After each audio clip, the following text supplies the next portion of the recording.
नमस्कार। आज हम एक ऐसे विषय पर बात करने जा रहे हैं जो हम सबकी जिंदगी को कहीं ना किसी तरह से छूता जरूर है। ये विषय है आम मनोवैज्ञानिक विकार, या जिसे हम कॉमन साइकोलॉजिकल डिसऑर्डर्स कहते हैं।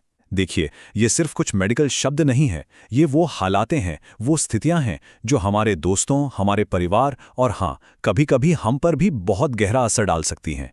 तो इन्हें समझना हमदर्दी और मदद की तरफ बढ़ाया गया पहला कदम है। अच्छा, इस बात की गंभीरता को जरा और समझने के लिए चलिए इस आंकड़े पर एक नजर डालते हैं। वर्ल्ड हेल्थ ऑर्गेनाइजेशन के मुताबिक दुनिया में हर 8 में से एक इंसान किसी न किसी मानसिक विकार के साथ जी रहा है। आप सोचिए, ये कोई छोटा मोटा नंबर नहीं है। यह हमारे आसपास के लोगों की कहानी है जो शायद चुपचाप एक लड़ाई लड़ रहे हैं। और इसीलिए इस पर खुलकर बात करना और इसे समझना आज के दौर में बहुत जरूरी हो गया है। तो इस पूरे काफी जटिल विषय को आसानी से समझने के लिए हमने इसे 5 हिस्सों में बांटा है। सबसे पहले हम देखेंगे कि यह संघर्ष कितना बड़ा है, इसका पैमाना क्या है। फिर हम चिंता यानी एंग्जाइटी और मनोदशा यानी मूड से जुड़े विकारों की गहराई में उतरेंगे। इसके बाद हम उन आदतों के चक्कर को समझेंगे जो मजबूरी बन जाती हैं। और आखिर में जो सबसे जरूरी है, हम सेहतयाबी के रास्तों पर यानी रिकवरी के पाथवेज पर रोशनी डालेंगे। तो चलिए शुरू करते हैं हमारे पहले हिस्से से, संघर्ष का पैमाना। वो जो हमने 1 इन 8 का आंकड़ा देखा था ना, यकीन मानिए वो तो बस एक शुरुआत है। आइए अब समझते हैं कि ये समस्या असल में कितनी गहरी और कितनी फैली हुई है। ये आंकड़ा सच में हमें रुककर सोचने पर मजबूर करता है। करीब करीब आधे साइकोलॉजिकल डिसऑर्डर्स की जड़ें 14 साल की उम्र से भी पहले जम जाती हैं। इसका सीधा सीधा मतलब ये है कि ये सिर्फ बड़ों की समस्या नहीं है, ये हमारे बच्चों को, हमारे टीनेजर्स को प्रभावित कर रही है। और ये बात इस पर जोर देती है कि बचपन में ही मेंटल हेल्थ पर ध्यान देना और सही वक्त पर मदद मुहैया कराना कितना कितना ज्यादा जरूरी है। अब आते हैं हमारे दूसरे हिस्से पर, चिंता यानी भय की गूंज। अब हम बात करेंगे साइकोलॉजिकल डिसऑर्डर्स की सबसे आम कैटेगरी के बारे में, एंग्जाइटी डिसऑर्डर्स या इज़्तिराबी विकृतियां। दुनिया भर में करीब 30 करोड़ लोग इससे प्रभावित हैं, जो इसे मानसिक स्वास्थ्य के सबसे बड़े संघर्षों में से एक बना देता है। तो ये एंग्जाइटी डिसऑर्डर असल में है क्या?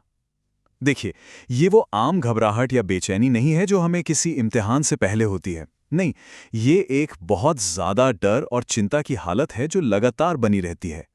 इतनी ज्यादा कि ये किसी इंसान के रोजमर्रा के काम, उसके रिश्तों और उसकी जिंदगी की क्वालिटी पर पूरी तरह हावी हो जाती है। और हाँ, एंजाइटी भी कोई एक चीज नहीं है, ये कई अलग अलग रूपों में सामने आती है। जैसे जनरलाइज्ड एंजाइटी डिसऑर्डर या जीएडी, जिसमें इंसान लगभग हर चीज को लेकर बेवजह और लगातार परेशान रहता है। फिर होते हैं फोबियाज, जो किसी खास चीज या सिचुएशन का बहुत तेज डर होता है। पैनिक डिसऑर्डर, जिसमें अचानक से बहुत इंटेंस डर के दौरे पड़ते हैं। और सोशल एंजाइटी, जिसमें लोगों के बीच जाने या अपमानित होने का एक गहरा डर बैठ जाता है। जरा इस मिसाल से सोशल एंजाइटी के असली असर को समझिए। एक होनहार स्टूडेंट जो सिर्फ इस डर से कि कहीं उसे क्लास में कुछ बोलना न पड़ जाए, क्लास जाना ही छोड़ देता है। सोचिए, ये डर उसे कैसे अकेला कर देता है और उसकी सारी काबिलियत को एक अनदेखे पिंजरे में कैद कर देता है। एंजाइटी के कारण अक्सर बहुत कॉम्प्लेक्स होते हैं। इसमें जेनेटिक्स, हमारे दिमाग के केमिकल्स और जिंदगी के बुरे या तनाव भरे अनुभव सब शामिल हो सकते हैं। लेकिन अच्छी खबर यह है कि इसके लिए आज बहुत ही असरदार इलाज मौजूद हैं। कॉग्निटिव बिहेवियरल थेरेपी या सीबीटी लोगों को उनकी नेगेटिव सोच के पैटर्न को पहचानने और बदलने में मदद करती है। वहीं एसएसआरआई जैसी दवाएं दिमाग में सेरोटोनिन जैसे केमिकल्स को बैलेंस करती हैं, और अक्सर इन दोनों का कॉम्बिनेशन सबसे बेहतरीन नतीजे देता है। अब आते हैं तीसरे हिस्से पर, मनोदशा, तूफान और शांति। अब हम उन विकारों पर बात करेंगे जो किसी की भी इमोशनल दुनिया में एक तरह की उथल-पुथल मचा देते हैं। इन्हें कहते हैं मूड डिसऑर्डर्स या मिजाजी विकृतियां। और ये इमोशनल तूफान दुनिया भर में विकलांगता यानी डिसेबिलिटी के सबसे बड़े कारणों में से एक हैं। इन विकारों की पहचान होती है भावनाओं के 2 बिल्कुल अलग छोरों से। एक छोर पर है गहरी, नाउमीदी से भरी उदासी, और दूसरे छोर पर है उन्माद या मेनिया, मतलब बहुत ज्यादा एनर्जी और उत्साह की एक ऐसी हालत जो अक्सर खतरनाक और नुकसानदेह साबित होती है।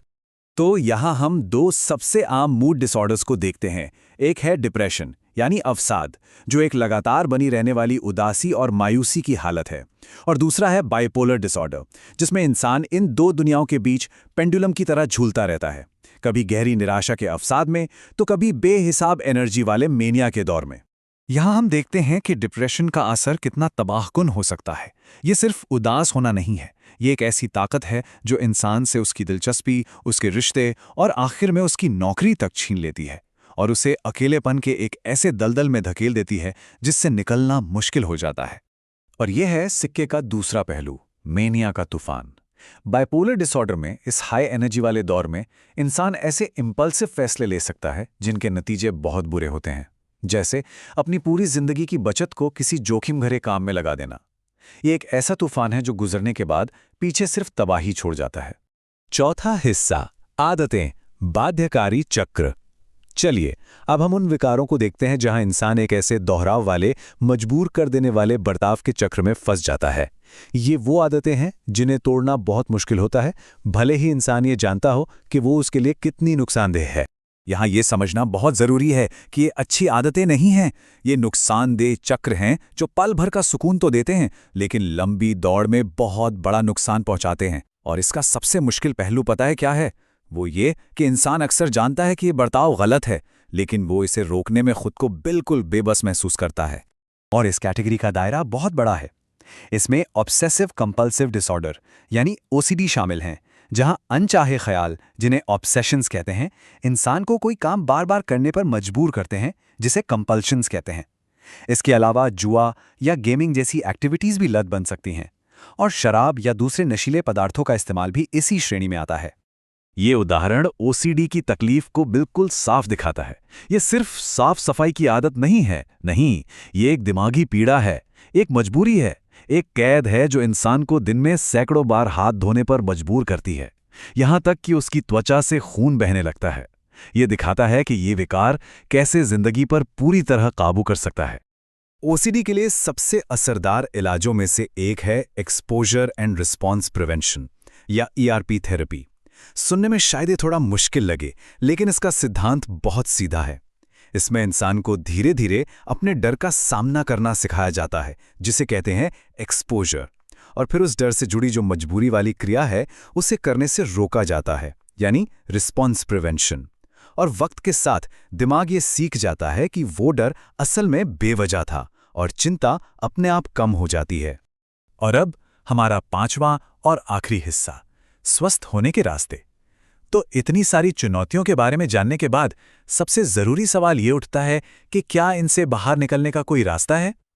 तो इसका जवाब है हाँ, बिल्कुल है। चलिए अब उम्मीद और समाधान पर अपना ध्यान लगाते हैं। सेहतयाबी के इस सफर में हमारे पास आज कई बहुत शक्तिशाली टूल्स मौजूद हैं। मनोचिकित्सा यानी साइकोथेरेपी जैसे सीबीटी या ईआरपी इंसान को सोचने और बर्ताव करने के नए सेहतमंद तरीके सिखाती है।